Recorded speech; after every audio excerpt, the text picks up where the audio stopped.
Aventure chasse-pêche vous est présenté par Browning et par La Capitale Assurance Générale.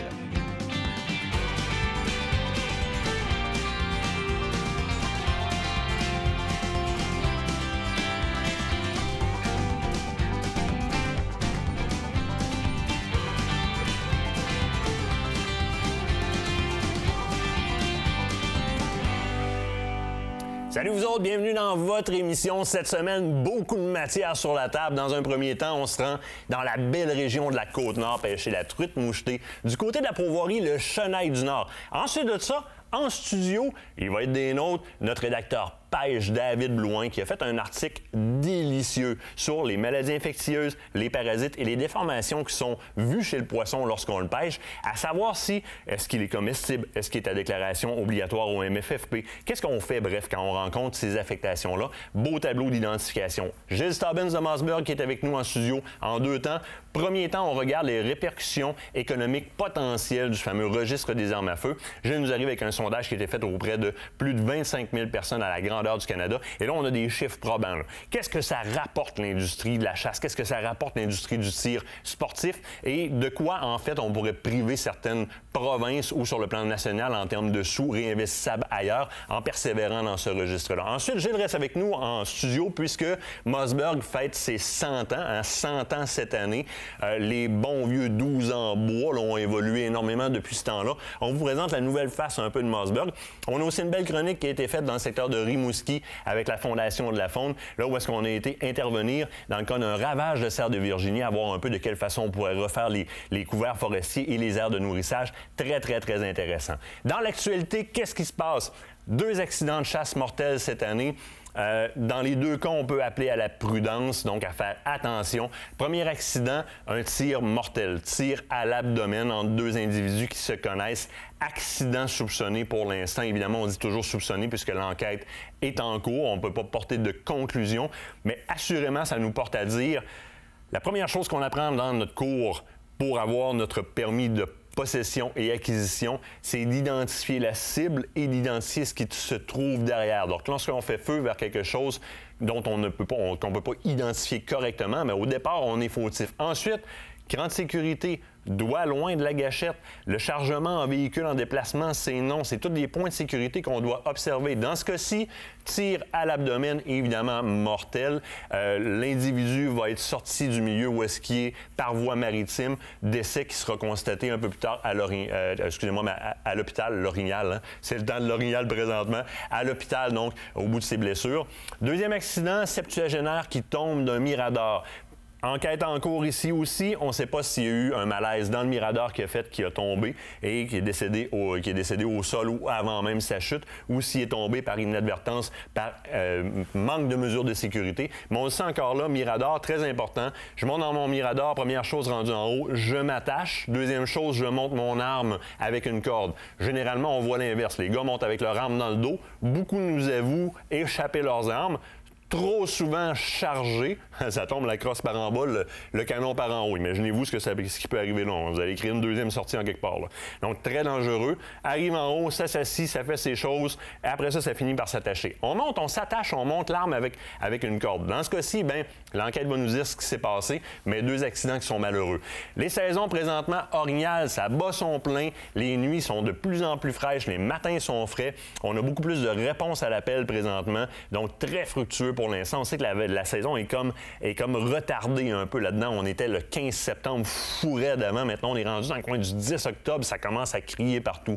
Chevreuil aussi, grattage primaire dans certains secteurs. Ça commence à répondre un peu plus dans d'autres secteurs. Somme toute, de belles collectes. Parlant de collecte, je souligne la réussite de Marie-Lie Fortin, notre relève dans Filles de bois. 2 très beaux chevreuils anticosti, plus un orignal à Matane, 50 pouces, 1200 livres. Attention, c'est énorme. On vous donne un suivi sur une rumeur qui est en cours, zone 7, potentielle ouverture de chasse à la carabine. Ça n'est pas vérifié, pas vérifiable présentement. C'est une rumeur d'individu à individu. On vous revient après avoir fait des informations en bonne et due forme. On se quitte le temps d'une première pause. L'autre bord de la pause, Benoît Letarte est sur la Côte-Nord à la pêche à la truite mouchetée du côté de la Pau-Voirie, le chenail du Nord.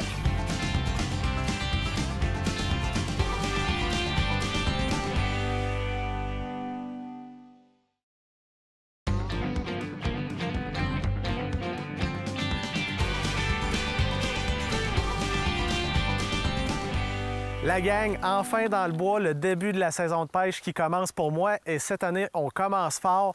On s'en va au nord de Forestville, pourvoirie le Chenal du Nord, pourvoirie que je connais déjà et que vous connaissez probablement déjà vous aussi. Une pourvoirie qui est reconnue pour sa qualité de pêche, autant pour la grosse truite que pour la quantité. On a la chance ici sur la Côte-Nord d'avoir le droit à 20 truites. Donc là, on s'en va rejoindre Benoît Allard, qui est le responsable à la pourvoirie, qui va nous accueillir. On essaie de se trouver un plan pêche. Puis en même temps, on va retourner au camion, continuer notre route, parce que qui dit début de la pêche, dit du moustique. Et il y en a, je vous le jure. Donc, on vous emmène avec nous pour voir Chenal du Nord.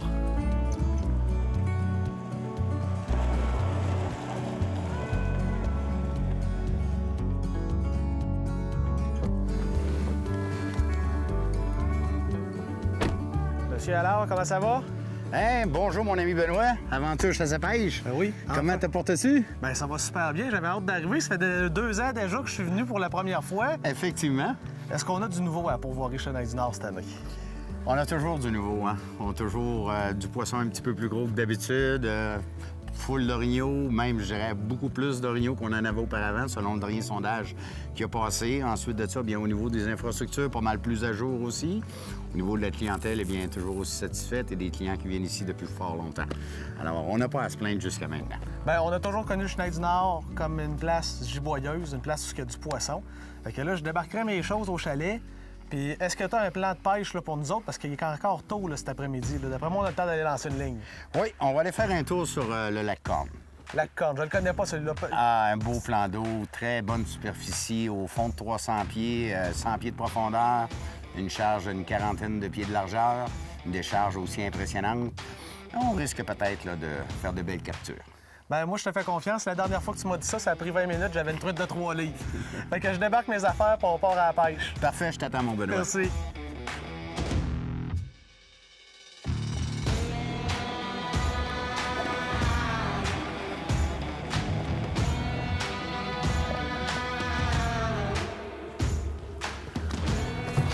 Et voilà, on est parti.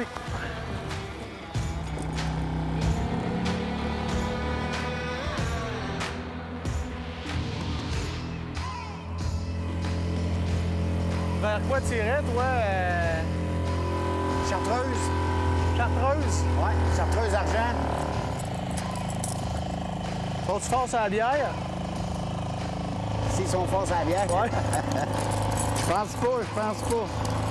Chartreuse, c'est sûr, je l'ai à quelque part. C'est juste qu'il faut que je la trouve. Donc, on y va avec ça. Sur le lac Corne, on essaye 2 profondeurs différentes. On va pêcher un peu à la traîne pour essayer de délocaliser. Il y a du gros poisson sur ce lac-là. Puis la dernière fois que Ben m'a dit qu'il y avait du gros poisson sur un lac, ça n'a pas pris 20 minutes. Donc là, il y a vraiment une réputation à défendre. Il me renvoie la balle avec mes 5 de tantôt. J'aime ça de même.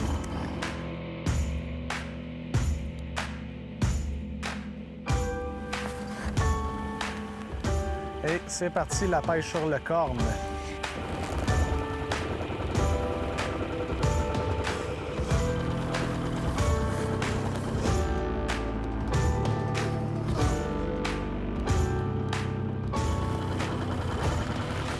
Ah, on est au fond, mon Ben, là. Ben oui, vous voyez ça, c'est... On va ramener nos lignes un petit peu, là. Pas accroché dans le fond, là. Bien, au fond qui est égal, en plus. Là. Au niveau de la pêche, il y a toujours plan A, plan B, plan C ici. Là. Vous n'êtes pas en manque de lac non plus sur le territoire. Là. Effectivement. De l'eau, il y en a. Là. Effectivement, on a beaucoup de plans d'eau. On a des plans d'eau qui sont accessibles en véhicule seulement. D'autres plans d'eau qui sont accessibles seulement qu'en VTT. OK. Et d'autres plans d'eau que tu te rends en VTT et tu as du partage à faire. OK. C'est un peu ce qui nous aide au niveau de l'équilibre là, de notre faune aquatique. Tout le monde peut venir ici. Que ce soit quelqu'un qui a plus de difficulté à marcher, tu as les lacs pour l'envoyer plus facilement accessible. Puis, te connaissant, tu prends le temps d'aiguiller chaque client sur les techniques qu'il doit utiliser aussi selon le temps de l'année. Là. Exact. Puis d'ailleurs, on avait un bon exemple il y a 2 ans. On a eu une journée exécrable. Oui. On s'est dit, regarde, il faudra aller à un endroit où on serait capable de prendre du poisson et où est-ce que monsieur tout le monde peut prendre du poisson. Oui. On est allé faire un tour sur notre ventre rouge, un gros vent de nord dominant. En l'espace d'1 heure et demie, 2 heures, on a 22 truites. Ah oui, absolument. Cette journée-là avait été assez spéciale au mois de juillet, presque en manteau d'hiver. Effectivement. Donc là, on va se concentrer sur nos lignes. Ici, c'est un lac à grosse. On travaille fort, on va y trouver. Puis je suis pas mal certain que dans pas grand temps, on vous montre une grosse truite. With a piece in my hand and bloodshot eyes, I walked to the water for a last goodbye. He begged so much, it clouded my mind. One thing's clear, the Viens, ma belle. T'as vu, mon Ben? Ouais. Yes, je vais rentrer pour ma ligne, pas qu'on se mêle. On va redonner nos petits coups par là. Mon Ben, hein? Ben, il fallait juste les trouver. Ce qui nous manquait, là, C'est en plein, ça. à 2 bennes dans la chaloupe, on allait finir Me par y semble. arriver. Ça fait du bébé, hein? Ça fait du bébé, d'habitude. Oui, vraiment. Ah, c'est beau, ça, quand même. Ah, pas si pire. Ça se va bien, ça. Pas si pire, OK. Ouais. Ben, un petit peu, viens ici, mon petit cœur. Viens Là, voir on mon a oncle. oublié la prise avant de partir, fait que là, on est vraiment voir en mon mode oncle. délicatesse. Viens voir mon oncle. Approche-toi ici. Ben oui, viens-t'en. Un petit peu. Et qu'il en manque pas gros. Hein? Elle est bien ferrée, d'abord. Et voilà. Premier poisson. Ben, écoute, on parle quand même d'un beau poisson, là, Benoît, là. La moyenne du corne, là, c'est ça. À peu près en moyenne. Et plus gros. take me on down.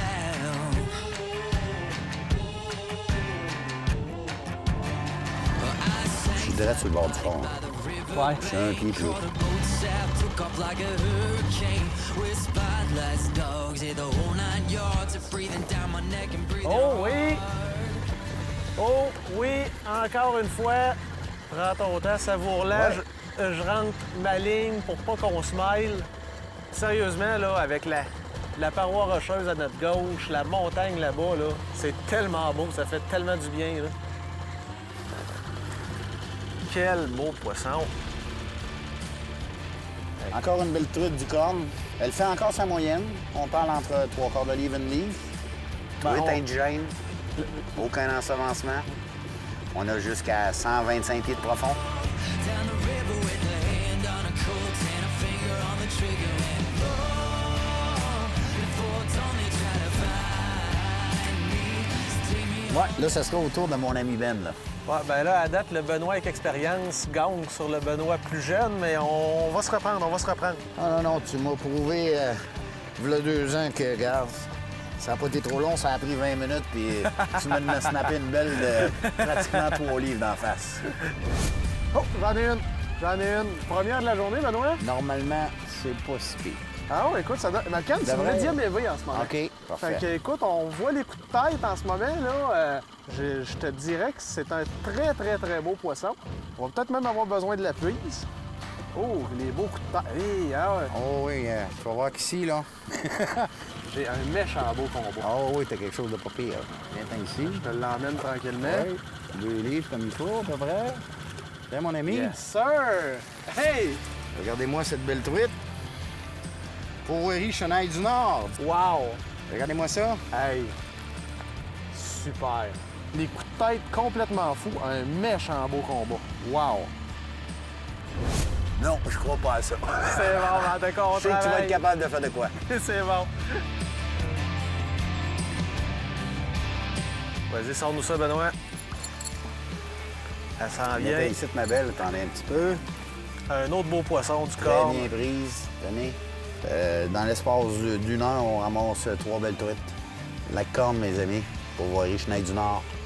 Et c'est pas d'un plus grosse.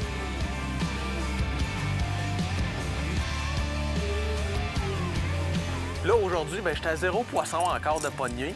C'est Benoît qui a vraiment tout travaillé. Mais là, à soir, on se couche tôt, on mange un bon souper, puis demain, je vous reviens en force avec encore plus de poissons du Chenaille du Nord. Mais écoutez, à l'avantage de Benoît, on a à peine 2 heures de pêche, là. Puis on a une température exécrable. Je suis convaincu qu'il ne laissera pas ça comme ça, là. Non, ça, c'est sûr. On se voit demain pour une agréable partie de pêche.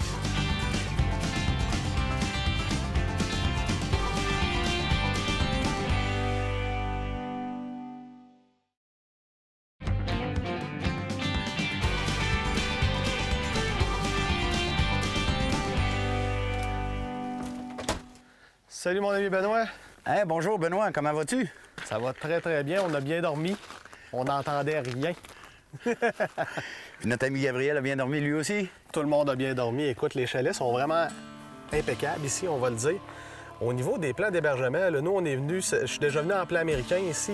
Là, c'est ma deuxième fois, je suis en plan européen. Fait que les deux plans sont toujours encore disponibles. Là. Oui, effectivement, les deux plans sont disponibles. D'ailleurs, on a notre cuisinière qui est rentrée aujourd'hui pour un plan américain qui nous arrive demain avec 8 personnes.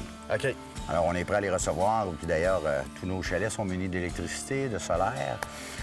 On a notre cuisinière à l'intérieur avec tous les accessoires nécessaires pour pouvoir être capable de livrer aux clients ce qu'ils s'attendent comme plan américain avec une bonne nourriture. Toutes les commodités sont là au niveau du chalet. Là, ça reste qu'une journée. Là, aujourd'hui, on est complètement différent d'hier. Ça va être une journée de lunettes soleil, je pense. Effectivement. Je sais que tu connais bien tes lacs. Donc là, hier, on est allé sur le Corne. Aujourd'hui, on fait quoi? Aujourd'hui, on va aller voir un petit lac qui a du beau poisson dedans, qui était froid encore la semaine dernière. On va faire un essai. Si tout va bien, généralement, on devrait prendre encore du beau poisson. Parfait. Donc, est-ce que c'est le même secteur un peu qu'hier? Ou... Un petit peu plus loin, et le lac s'appelle le Windy Nord. C'est super. Donc là, on embarque les choses. Je pense que tu me parlais qu'il fallait emmener les VTT avec nous. Effectivement. Puis là, ben, on a de la mouche, fait qu'on va se mettre au travail, puis on s'en va pogner de la truite. Pas de problème, puis mettez-vous un peu d'onguent, les gars, ça va faire du bien aujourd'hui, je croirais. Oui.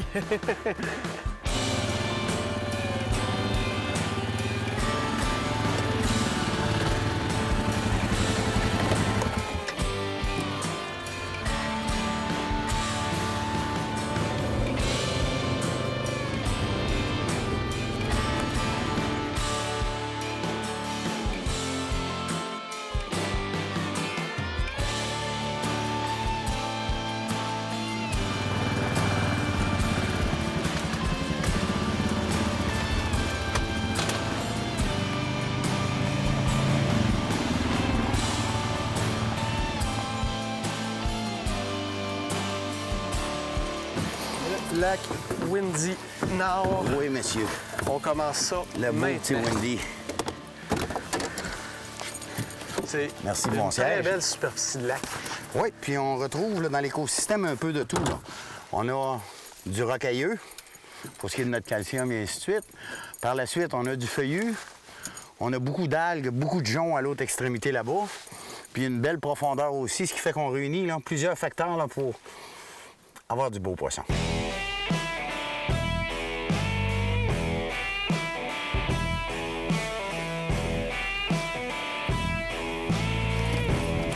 Ouais, ben, à défaut de pogner du poisson, j'ai pogné de la salade pour ce soir. Ah, c'est au tour à Ben de prendre de la salade. Ouais. Oh, palais! Petit William rouge et argent, on va aller essayer ça. Oh, putain! C'est fait. La première. Oui. Eh oui. Ramène-nous ça. Et là. Ça a l'air de quoi? Hey, super ça. Hey, première de la journée. La glace est cassée, mon Ben. Yes, c'est parti.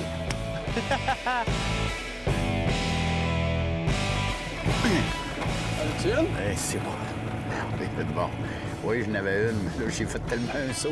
Ah, Parti par la moi aussi. marquée. Tiens, Oh, oui. Oh, oui. un petit Tu peu l'as plus pogné pas très combative. loin derrière, là. Un petit peu plus combative. Ben, ça a l'air plus gros que tantôt Oui, aussi. ça l'est aussi. Ça a l'air plus gros Je l'ai que tantôt. perdu. Ben oui, je l'ai perdu. Ah, non. Elle t'a mal mordu.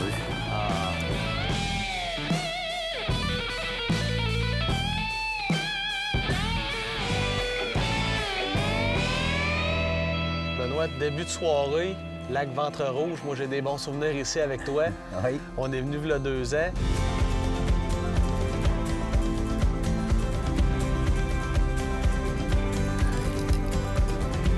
Sentier facile, mon Benoît? Oui. Ouais, ben, si je me souviens bien, les places qu'on avait du succès, c'était du long là, Oui. un petit peu dans le fond, puis Ouais. sur l'autre là, fait que... Et voilà, Bon, c'est parti. et voilà. Bon, mon ami Ben. C'est parti, mon ami. Bon. Laisse ta ligne à l'eau. Puis la truite est active ici aujourd'hui au Ventre Rouge. Là, on vient tout juste d'arriver. Gardez-moi ça, les amis. Puis elle l'a avalé bien comme il faut. Sauvons-nous, on est à côté de la pluie. Ah, là, on n'est plus à côté de la pluie. Là, on est dans la pluie. oh. Oui, oui, et voilà. Hein? Peut-être qu'il y a de la pluie, mais ça fait bouger le poisson. Oh, c'est le fun, ça. On a-tu un doublé, là? On a-tu un doublé? Presque. Eh, oh, oh, oh, oh! Quand même! Oui. Eh, regardez-moi le poisson du ventre rouge! Hop. T'entendais une, Ça mon y est, Ben, c'est aussi? fait. C'est réglé. Un autre petit coup. Bon. Ça fait combien de minutes qu'on est sur le lac, Ben? Ouais, 10 minutes, max. Fait que je pense que pour toute la patience qu'on a mis sur les autres lacs, on est récompensé en ce moment, même si la pluie s'est mise de la partie. Ventre rouge, Chenille du Nord, papa et fiston. Exactement. La famille se suit. Oui. Puis là, ben, on continue, on n'arrête pas là. Ah non, non, on a une séquence, là, on va en On met ça profiter. dans la glacière, je me mets un verre. Exact.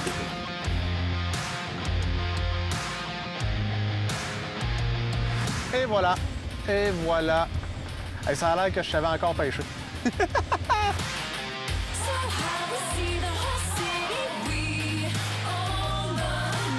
Un autre. Un autre? Ben, il nous fait ça en cachette, là. Ben, je te laisse apprécier OK, c'est bon. le plaisir d'avoir retrouvé ta confiance. Ben oui, merci beaucoup, parce que là, j'avais des doutes, là. Je pensais peut-être prendre ma retraite, mais on va continuer. C'est beau, ça. Beau poisson, ça. 15 minutes de pêche, 5 truites. Oui! Another trout.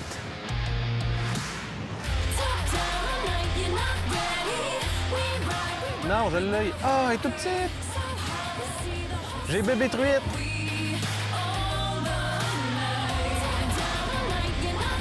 Oh! Et voilà, un autre. Ça tire un petit peu plus que mon bébé truite de tantôt, ça. Ah, Oh oui, oh oui. Elle veut pas embarquer dans la chaloupe, mais, mon ami, tu viens me rejoindre. vous avez vu comment que ça peut devenir facile, même si dans une journée très difficile, on prend le temps d'aller sur un lac où on est capable de se faire des bons repas, là. On lâche pas. Là, maintenant, là, j'ai plus le goût de sortir de la chaloupe. Il y en a une? Qu'est-ce que ça a l'air, ça, Elle est Benoît? pas pire. Elle est C'est pas bien, pire. hein? Oui, regardez. Oh, qu'elle veut pas venir Elle est non loin. combative.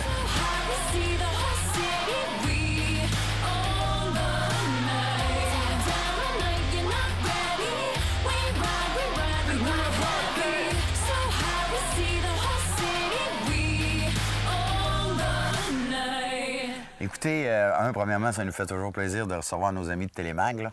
C'est toujours agréable. On passe tout le temps de belles journées. Puis pour ce qui est de la clientèle, bien écoutez, on vous a donné un aperçu de qu'est-ce qu'on est capable de vous offrir. On a une diversité au niveau du poisson par rapport à la grosseur, autant au niveau des orignaux, que la population est quand même assez giboyeuse. Nos tarifs sont des plus abordables. Il y a de la pêche pour tout le monde. Le secteur est incroyable. Vous allez adorer ça. Je vous invite à venir voir Benoît.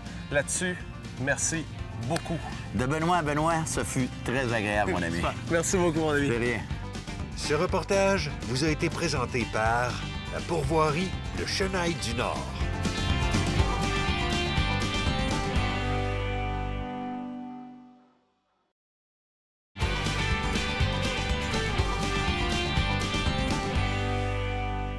En studio avec moi, il a pondu un article merveilleux sur les parasites et anomalies des poissons. Soyez informés des répercussions de tout ça dans notre assiette et sur votre santé. David Blouin, notre chroniqueur pêche. Comment ça va, David? Ça va très bien, toi, Martin. Ça va super bien. Article qui répond à des interrogations, mais surtout à des inquiétudes de pêcheurs. Oui, parce que ce soit toi ou moi, ça t'est sûrement déjà arrivé d'être sur le bord d'une rivière, d'un lac, d'attraper un poisson puis dire « Oh, pelaille! » Ou carrément, arc, que c'est ça. Arc, que c'est ça. Ouais. Puis là, tu te demandes, est-ce que je peux le consommer? Est-ce que je peux pas le consommer? Puis malheureusement, ben trop souvent, les pêcheurs vont le jeter en disant « Moi, je touche pas à ça. » Parce qu'ils sont mal informés. Parce qu'ils sont mal informés, justement. Puis des fois, ben ils sont très consommables. C'est juste, justement, des déformations, des choses comme ça. Mais le pêcheur doit rester quand même avec une petite puce à l'oreille en se disant « Écoute, ça se pourrait qu'il y ait des risques, mais ils sont quand même minimes. » C'est pour ça que j'ai voulu faire cet article-là, pas pour faire peur aux pêcheurs, mais plus pour que le pêcheur soit informé de ce qui peut arriver. Et là, une petite mise en garde ici qui est très importante au niveau de la santé publique. En réalité, il est dit qu'un diagnostic réel devrait être fait par un vétérinaire compétent. nous n'avons pas les compétences et les études d'un vétérinaire. Alors, ce qu'on porte ici, ce que tu portes comme conclusion dans l'article, c'est quand même sur des symptômes qui sont évident, le ver est identifiable, par exemple, c'est évident que c'est ça, mais ça ne constitue pas une vérité absolue puisque tu n'es pas vétérinaire, donc on ne peut pas se porter responsable des conséquences, par exemple, du suivi de ce type de grille-là sur la santé ou encore sur le goût du poisson ou quoi que ce soit. C'est toujours à vos risques de prendre la décision de le consommer ou pas. Mais vous allez voir, en voyant ces tableaux-là, que les symptômes sont tellement évidents que c'est dur de se tromper, David. Oui, mais je te reprends peut-être un petit peu, Martin. C'est un peu comme chez l'humain. Il y a des symptômes qui sont très, très évidents, mais il y a certaines maladies, certains symptômes qui sont microscopiques, qui ne se voient pas à l'œil. Donc, le poisson peut être infecté, mais à l'œil comme ça, tu ne le verras pas. Donc, c'est pour ça que c'est bien important de rester là, informé des petites traces qu'on peut voir parce qu'il va y avoir certains exemples des micro-vers qu'on ne verra pas, mais selon une certaine partie du poisson qui est touchée, on peut dire « Ah, OK, oui, probablement que ce poisson-là est atteint. » Donc, c'est pour ça qu'il faut quand même faire attention, c'est pas toujours visible. OK. Écoute, dans tes tableaux, tu sépares en trois grandes catégories, c'est-à-dire les parasites, les maladies infectieuses, on comprend là-dedans virus, bactéries, mycoses, et les déformations. J'apprécie tes tableaux parce qu'on a le côté nominal de l'affectation, une photo de quoi ça a l'air. Est-ce que c'est consommable et est-ce qu'on doit le déclarer au ministère? Et ça, il y a vraiment des maladies qui sont à déclaration obligatoire, là. Oui, il y a des maladies qui sont vraiment là, dangereuses pour l'homme. Mais aussi, il y a plusieurs maladies qui se retrouvent hors Québec, mais qui sont tout près. Donc, un exemple en Ontario, mais qu'il n'y a pas encore de cas qui sont répertoriés ici au Québec. Donc, c'est important, justement, pour le pêcheur, s'il voit des signes comme ça, de communiquer avec le ministère pour pouvoir essayer de réduire l'ampleur au minimum, au maximum. Comme contenir tout ça. Parle-moi des principales maladies ou anomalies qu'on va rencontrer sur le terrain. OK. Si on regarde, mettons, comme les parasites, on va voir beaucoup, exemple, des copépodes. Oui. C'est des petits mollusques qui se logent habituellement dans les branchies. On voit ça souvent, justement, chez les truites. C'est pas de quoi qui est dangereux parce que, premièrement, on mange pas les branchies. Mais si on fait bien cuire la viande, il n'y a aucun problème, justement, pour les pêcheurs. Après ça, il y a, si on va complètement dans un autre ordre d'idée, il y a le ver Anisakis simplex. Oui. Lui, il est un petit peu plus touché, si tu me permets l'expression, parce que il touche maintenant au-dessus de 30 % des saumons atlantiques. Quand même. C'est quand même assez important. Puis, on peut le voir sous forme de ver, mais il peut aussi, comme je disais tantôt, se retrouver invisible à l'œil nu. C'est quelque chose qui peut causer quand même certains problèmes au niveau gastrique chez l'humain. Donc, c'est de bien faire cuire la viande. Maintenant, avec l'arrivée des sushis, ça peut être problématique. On dit même non consommable, non comestible. Oui, on dit non comestible parce que aussi souvent, les gens vont se dire « Ah, moi, je fais geler mon poisson avant de le manger, donc je tue la bactérie ou le virus. » Mais ce que les gens ne savent pas, c'est que pour vraiment enrayer ce type de parasite-là, ça prend une température de moins de 20 degrés sous zéro. Ce qu'on n'a pas dans notre congélateur. Ce qu'on n'a pas parce qu'on va chercher peut-être un cas moins 4, moins 8 environ maximum. Sarcome, ça me dit quelque chose, ça? Sarcome, on retrouve ça souvent sur le doré. C'est comme des grosses boules gélatineuses. C'est comme si c'était comme une tumeur. C'est pas quelque chose qui est dangereuse pour nous. C'est juste que quand tu regardes ça, c'est pas beau. Donc, oui, c'est consommable si on le fait bien cuire. Sauf que on conseille effectivement d'enlever la partie qui est touchée chez le poisson. De toute façon, c'est pas désirable dans l'assiette. Il y a des furonculoses qui existent un petit peu comme chez l'homme aussi. Furonculose, oui. Ça, je dirais c'est la maladie qu'on retrouve le plus souvent en pisciculture ou les poissons qui viennent de la pisciculture. Okay. Parce que c'est une maladie qui se développe avec la mauvaise qualité de l'eau. Okay. Donc, souvent, quand tu as des surpopulations, c'est là que le poisson est plus sévèrement touché. David, il reste que 30 secondes, ça va très rapidement. Tu parles aussi des anomalies. C'est un article à lire et à conserver parce que c'est un tableau qu'on pourrait mettre dans les poissonneries, par exemple, où est-ce qu'on arrange le poisson dans les pourvoiries. Directement dans les petits chalets des pourvoiries, là, où ce qu'on éviscère les actes de viscération. Et on voit là-dessus si on doit déclarer ou pas au ministère. Donc, très important, très intéressant. Félicitations. Un très bon article qu'on va suivre ces prochains aussi. Tu restes là, on se quitte, nous, le temps d'une pause. Au bord de la pause, on parle de ravage de cerf de Virginie avec la Fondation de la Faune. Soyez des nôtres.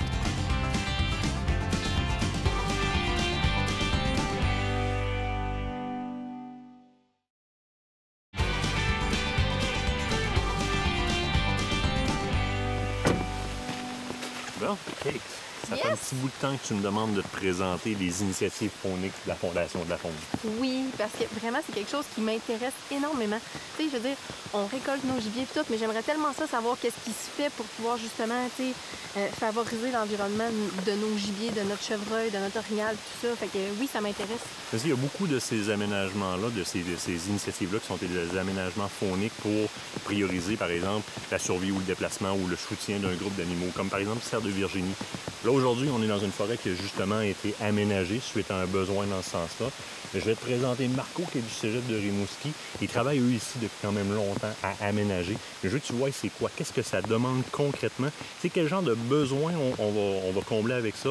Qu'est-ce qu'on fait pour le faire? Puis vers où on s'en va? Puis quel changement ça fait réellement? Fait que Marco nous attend juste là-bas. Tu vois, là, le petit monsieur avec un imperméable, là, Yes. sous la pluie, là? Ouais. On va aller le rejoindre. Je le laisse te renseigner là-dessus. Puis on va se reprendre après. On va aller visiter un peu. On va voir de quoi ça a l'air. Super, Ça te va? good, on y va. Ah oui, on y va.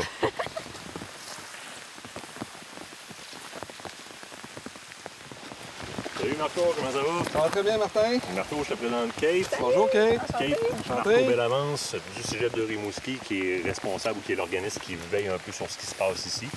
Kate me demandait de lui présenter des territoires sur lesquels on faisait des initiatives fauniques. Et Oui. Je pense que c'était dans le projet comme parfait. Bon, c'est très bien.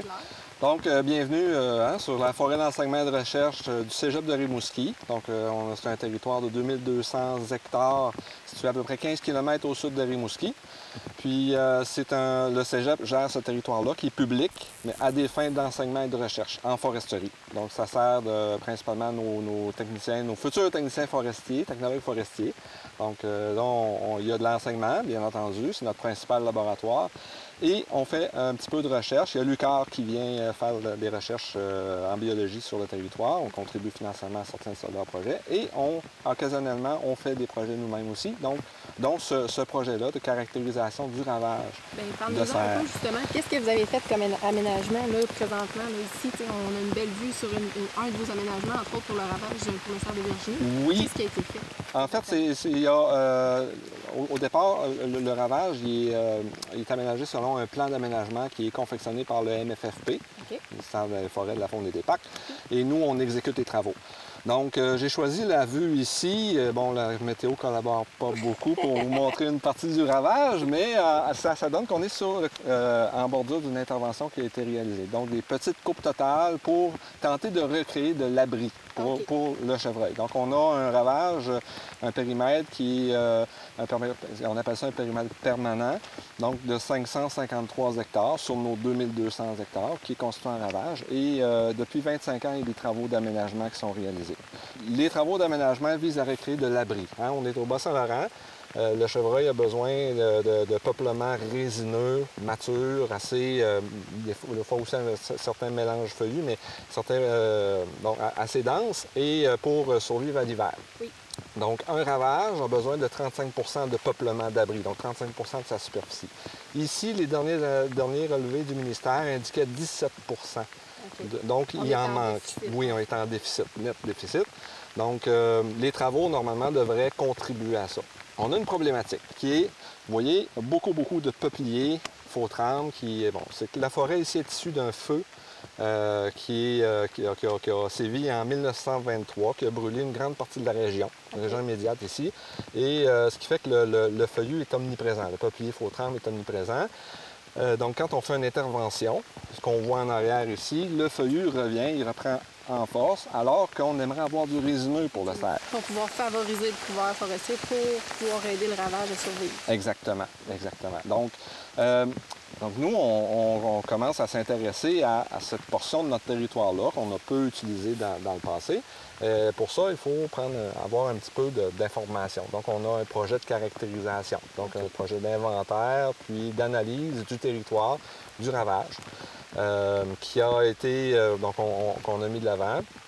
Et donc, en collaboration avec la Fondation de la faune, avec le programme Agir pour la faune. Donc, on a caractérisé l'ensemble du ravage. Et le but était de, voir quel était l'état actuel du ravage, mais aussi comment est-ce que ces interventions-là se comportent. Est-ce qu'on est en voie de créer de l'abri? ou plutôt, est-ce que le peuplier est en train de prendre la place? Visuellement, on dirait qu'il prend la place. OK. Donc, les résultats vraiment ont donné qu'il est en train de prendre la place, c'est ça? Fait qu'on on s'en va dans la bonne direction.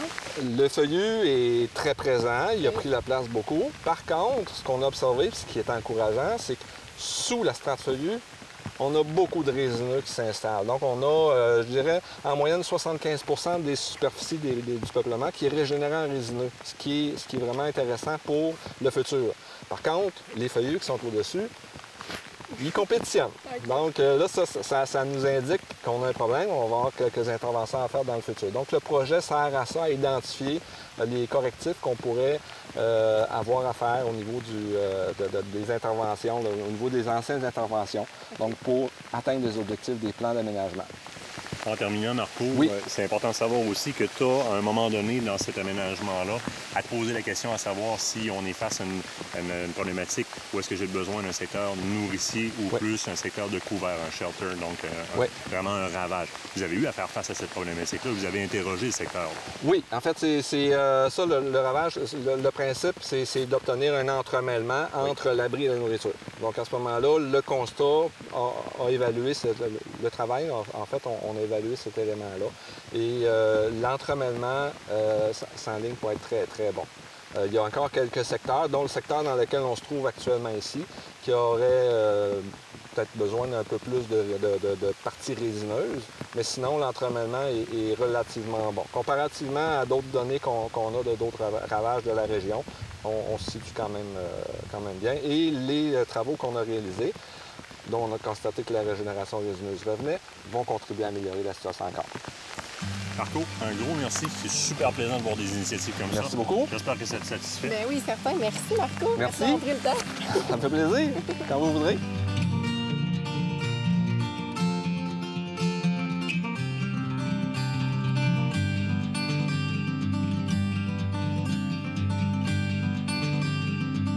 Là, Kate, tu as l'exemple parfait d'actions concrètes qui sont portées sur le terrain, non seulement dans ce projet-là pour l'ensemble de ce qu'il fait ici dans la zone, mais aussi par le fait que ça devient comme un laboratoire où est-ce qu'on peut faire de la collecte de données pour voir si on peut recréer ça ailleurs, un peu comme dans les plans de gestion du cerf de Virginie, par exemple. 2 programmes, le programme Agir et l'entente de partenariat sur l'aménagement des ravages de cerf de Virginie du Bas-Saint-Laurent, donc qui viennent interagir ici et qui permettent ça, ce que tu vois. Mais là, je veux savoir ce que toi t'en retires. Comment tu vois ça ici? Bien, écoute, sérieusement, moi, j'ai trouvé ça vraiment intéressant de voir pour des gens comme moi qui viennent collecter le gibier, tu sais, puis de voir que oui, il y a des mesures qui peuvent être prises pour pouvoir justement assurer la pérennité de l'espèce. C'est comme là, ici, on avait un aménagement au niveau de l'habitat faunique pour pouvoir les protéger dans leur ravage. Puis c'est merveilleux de voir que justement les argents qui sont investis, parce qu'on a plusieurs organismes impliqués dans le fond dans cette initiative-là, c'est le fun de voir que la Fondation de la Faune implique tous ces gens-là dans un seul et même projet, puis de voir que justement ça peut donner... Qu'on met des efforts qui proviennent des groupes de chasseurs de ces fédérations-là, qui deviennent des plaques tournantes, le lien entre la collecte puis le réinvestissement en matière faunique, comme ça, au travers des initiatives. Exact. Écoute, si on veut en savoir plus là-dessus, bien, il y a moyen de le faire, peut-être de s'impliquer? Bien oui, en fait, sur le site de la Fondation de la Faune du Québec, il y a toujours moyen de pouvoir aller les aider, d'aller fournir des dons, et puis en même temps de pouvoir voir les initiatives qui sont prises en charge ou qui s'en viennent, parce qu'il y a des projets aussi futurs sur lesquels ils vont investir du temps très bientôt. Avoir ton sourire, je te ramène dans quelque chose comme ça, toi, t'es de bonne humeur? Certain, vraiment. Ben écoute, on va le faire si tu le mérites. On va s'organiser pour. La Fondation de la Faune du Québec est fière de vous avoir présenté cet aménagement faunique.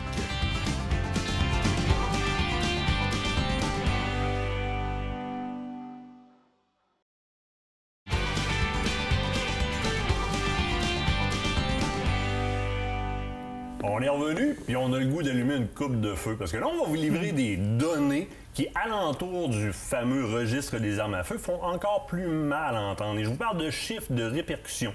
Je vais aller chercher une bonne ressource en la matière, un bon ami à moi. Il est représentant pour Mossberg & Son. Il est directeur aussi du côté du CSEEE. Gilles Stubbins, comment ça va? Ça va bien, merci, Martin. Ben, venu à Québec, mais tu as fait une bonne route. Fait bonne route, merci, oui. Il a immigré de l'autre bord, ça parle anglais. Là, on l'accepte quand même parmi nous une fois de temps en temps. Quand tu as des chiffres de même, il n'y a pas de problème, tu peux venir. N'importe quand. Gilles, on va baser tout ce qu'on va dire là sur un sondage qui a été fait quand même auprès, échantillonnage qui est bon, plus de 25 000 personnes, par le CSEEE puis l'association... L'Association ontarienne de la chasse et de la pêche. Bon, sondage qui a été fait sur le plan pan-canadien dans lequel on a interrogé les chasseurs, les tireurs sportifs et les le piégeage aussi. Mais lui, on va le mettre de côté parce que là, on cherche les répercussions du côté des armes à feu. À savoir, habitude de consommation, mais pas juste l'arme à feu. Ce qu'ils consomment alentour, c'est quoi? La retombée économique par province de ces activités-là. Et ça, c'est les chiffres qu'on va livrer là. Mais avant de parler de chiffres, là, je te reparle à toi comme représentant qui est sur le chemin. La question qu'on se pose beaucoup, on dit que le registre porte un dur coup au niveau des marchands d'armes au Québec. Est-ce que c'est vrai et pourquoi? C'est effectivement vrai. Malheureusement, les gens en profitent beaucoup. Ils commandent sur le net, donc commandent de l'Ontario, de l'Alberta, de l'Ouest, des Maritimes, font livrer au Québec. Donc les marchands québécois sont très, très, très affectés par le registre. Je voyage beaucoup, je vois beaucoup de magasins au Québec. Et partout ailleurs au Canada, il y a des magasins qui avaient 12 pieds de mur d'armes à feu. Maintenant, je ne te mens pas, Martin, on parle peut-être de 2 pieds d'armes neuves.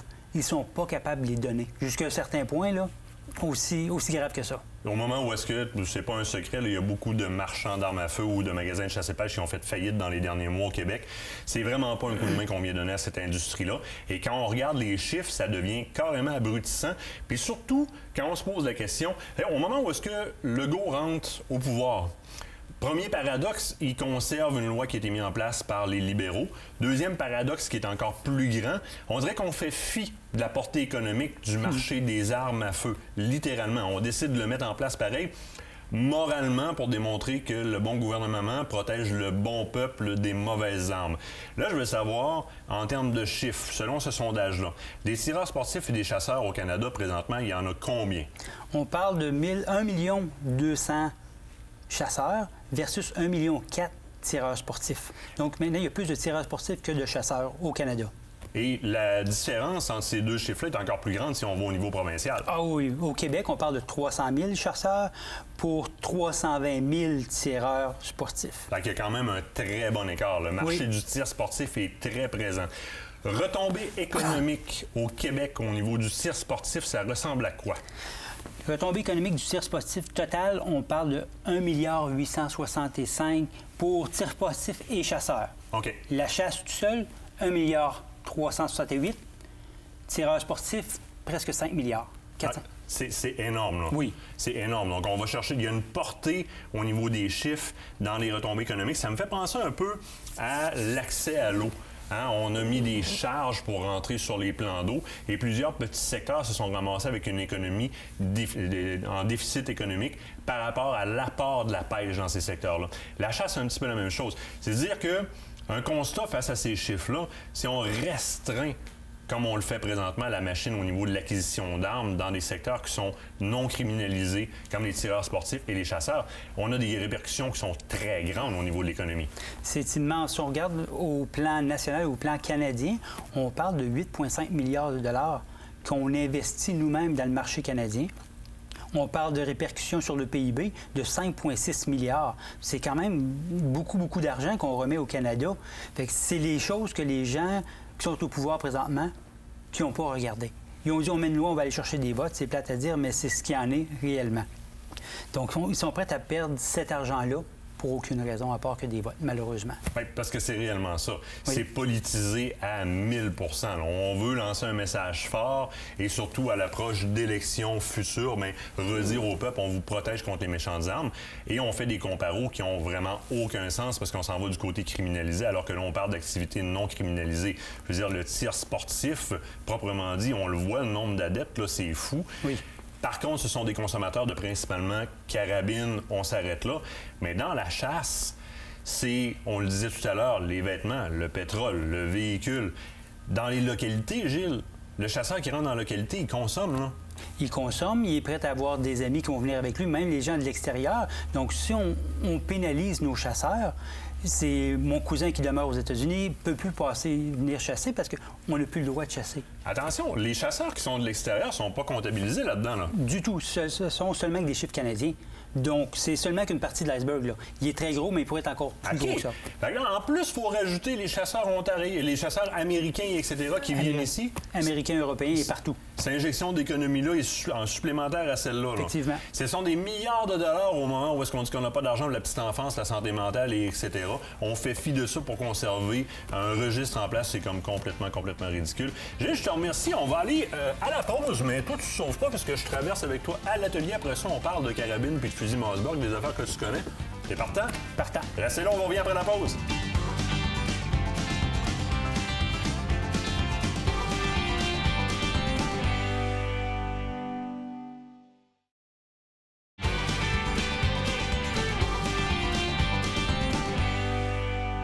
Gilles, tu es en train de faire la visite du propriétaire. Carrément, on était dans le salon. Mon atelier, c'est ici qu'on présente des produits comme les tiens. Puis, tu as des produits à présenter, puisque dans la vie de tous les jours, toi, tu es représentant pour Mossberg & Son. Oui. Donc, quand même, une compagnie qui est reconnue depuis longtemps, compagnie américaine. Mais quand je pense Mossberg, moi, je pense beaucoup fusil en bois, canon bleu. C'est ce qui a mis Mossberg sur le marché. Et beaucoup sont encore dans cette idée-là, alors que Mossberg, on est rendu beaucoup plus loin que ça, là. C'était les premières générations. Cette année, on fête notre 100e anniversaire. Donc, 1919, 2019, on est rendu là. 100e anniversaire, nouveau fusil, nouveau produit. Ouais, on est rendu, l'exemple est parfait ici, là, 9,35. Si on le décrit rapidement, là, première des choses au niveau du camo, ça vient chercher l'œil en tabarouette. On est allé chercher un bottomland. On va voir un trou timber tantôt qui est aussi écœurant. Bottomland, semi-automatique. Et regardez ça 2 petites secondes, là. On est loin des 12 en bois du passé. Donc, semi-automatique, très intéressant, beau canon, pleine longueur. Dans ce cas-ci, on a une édition qui est faite vraiment une édition Turkey du 935, au bout duquel je vais avoir l'étranglement qui est déjà en place, un extra plein. Donc, en calibre 12, celui-là, un extra plein, un choke extra full pour les intimes qui est fait pour le dindon. Mire en fibre optique. Donc, très intéressant. Beau camo. Et le pad de recoil en arrière, donc le pad de recul, nouvelle technologie, alvéolée, très intéressant. On est à des années-lumière de ce qui se faisait dans le Mossberg dans le passé, au niveau du fusil. Puis l'autre chose qui est très intéressante, qui est un peu moins connue de Mossberg, c'est qu'on fait pas mal plus que des fusils, là. On fait des carabines, puis vous en faites des belles. On fait des belles carabines. Un petit point sur notre fusil. Tous nos fusils sont percés et prête à accepter un télescope. Donc, on peut mettre des bases. On voit ici déjà les vis qui sont en place pour pouvoir mettre les bases d'un télescope. Oui. Donc, très intéressant. Et le cran de sûreté qui est sur le dessus. Donc, un gaucher ou un droitier ont accès vraiment à ça très facilement. Super intéressant. Souvent, sont offerts en combo avec un canon vrillé et un canon plat pour justement pouvoir faire le chevreuil, puisque de plus en plus dans les secteurs, on a accès à faire le chevreuil avec le 12. Oui. Au niveau des fusils, on pourra en parler longtemps parce que vous en avez énormément. Beaucoup. Ce qui m'intéresse beaucoup, les carabines, parce que c'est un petit peu la section moins connue de Mossberg. Là, t'as de quoi qui, moi, m'attire l'œil énormément. Déjà au niveau du camo, vous êtes dedans, cette tendance. Le trou Strata de Timber, très intéressant. Trou Timber Strata, on parle d'un 6.5 Creedmoor, la Patriot Predator, un Cerakote brun, canon flûté et déjà prêt à accepter un anti-recul si nécessaire. Donc, on peut mettre le frein de bouche, c'est déjà fileté. Exactement. Déjà fileté. 24. Le flûtage du canon, qui est un flûtage plein, parce que souvent, on a des flûtages superficiels. Oui. On a un flûtage plein ici, donc rigidité, refroidissement, très intéressant. Picatinny, donc la raille est déjà dessus. Oui. De ce que je vois, un 20 mois de correction. Oui. Fait que c'est ce qu'on aime dans le standard, 20 mois comme ça, c'est déjà installé. Parle-moi de la culasse. D'origine, on vient qu'une culasse ventilée. Une culasse ventilée et puis elle est même peinturée, qu'on peut appeler. Fait qu'il y a même le Cerakote dessus pour un look supplémentaire. Donc, on va chercher un peu une perte de poids qui est avantageux pour nous. Lorsqu'on marche longtemps, on parle d'une carabine d'à peu près 6,5 livres, 7 livres total. Ah, tabarouette, oui. Hey, il y a même la pièce pour l'ajout, le cheat pad, le cheat piece qui est moulé déjà dans la crosse, très intéressant aussi. Ça devient intéressant parce qu'on rentre directement dans le télescope. Oui, chargeur détachable. Chargeur détachable d'un côté. L'autre côté, j'ai remarqué aussi qu'on a le format un peu AccuTrigger, si on le veut, là. C'est notre LBA, donc tous nos gâchettes sont ajustables de 3 à 6 livres. 3 à 6 livres, très intéressant. Donc, c'est l'ajustement facile, 2 petites vis, le tour est joué. Hey, on est loin des pompeux en bois. Ça fait très longtemps. Là, ça, c'est intéressant. Puis, des calibres actuels. 6.5 Creedmoor, super intéressant. Oui. Oh, j'ai de quoi d'autre de cacher? Une petite cachette. J'ai une petite cachette juste là. Celle-là, elle m'a fait crochir des genoux par à peu près. Je vais juste enlever le petit tag de Mossberg, si tu me permets, pour montrer correctement la longueur du canon. 4,50 Bushmaster. Une arme, et Bushmaster étant le nom du calibre, mais dans ce cas-ci, on pourrait dire un Bush Gun aussi. Parce que c'est une arme de chasse fine, canon très court. C'est combien de longueur celui-là? 16,25. 16,25. Patriote aussi? Le Patriote Predator aussi. On l'a sorti en 16,25. Le fait pour travailler dans les bois, donc un sous-bois. La grosseur du plomb, on parle de 300 grains ou un peu moins. Donc, on peut aller chercher n'importe quoi. Donc, un bois sale ou dense, il n'y a pas de problème. Le boulet va passer à travers. Dans le cas d'un 450 Bushmaster. Oui. Moi, j'entends 450 Bushmaster. La première chose qui me vient à l'esprit, c'est recul. Le recul est très, très minime. Sur ça, j'en ai resté surpris moi-même. Si quelqu'un en a peur ou n'aime pas les reculs, on a déjà un anti-recul prêt à installer sur le dessus parce qu'il est très... Sur celui-là aussi, il est déjà fileté avec le bouchon au bout du canon pour pouvoir mettre un anti-recul. Très intéressant. Sinon, c'est la Patriote.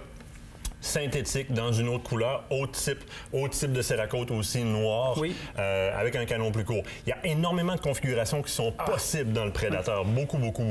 Et si on va dans l'exception, on reste dans le bois, mais on s'en va dans les nouvelles tendances. Oui. Regardez-moi ça. Et oui, c'est une Mossberg. La Patriote Revere, on parle d'un bois européen, un noyer européen, avec des insertions de bois de rose à l'avant et à l'arrière. On parle d'un bleu fini au eyeglass qu'on peut appeler. Oui. Et puis aussi, on a pris le verrou qu'on a aussi maquillé pour avoir un look là, fini haut de gamme aussi. Alors là, si on veut aller dans le plus classique, donc on répond aux nouvelles tendances avec les armes qu'on a sur la table présentement, mais pour les conservateurs, ceux qui veulent aller vers le type d'armes qu'ils avaient dans le passé, eh bien là, on est dedans à 100%. Par contre, si je retourne la carabine de bord, on va se rendre compte très rapidement que les attributs nouvelle génération, comme la pièce pour la joue, est en place.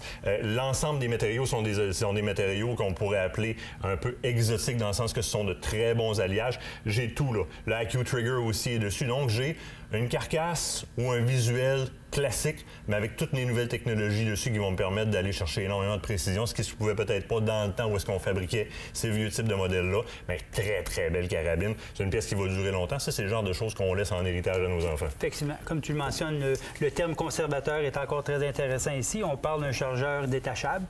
Et puis, on a aussi la raille. La raille qui vient dessus, les montures. Effectivement. Gilles, un énorme merci. Plaisir. Nous autres, c'est la fin de l'émission pour cette semaine. Gilles, je te garde pas loin parce que je veux qu'on t'apprenne un petit peu après ça.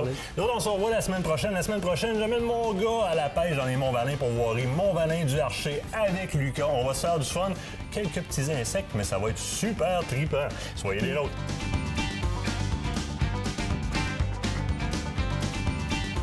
Lucas? Merci d'avoir sauvé l'honneur des Bourgets. Parce que là, c'était Bernard qui poignait tous les poissons en arrière. Et un petit bec, un petit bec, un petit bec, un petit bec. Ça serait bon, un petit poisson. Go!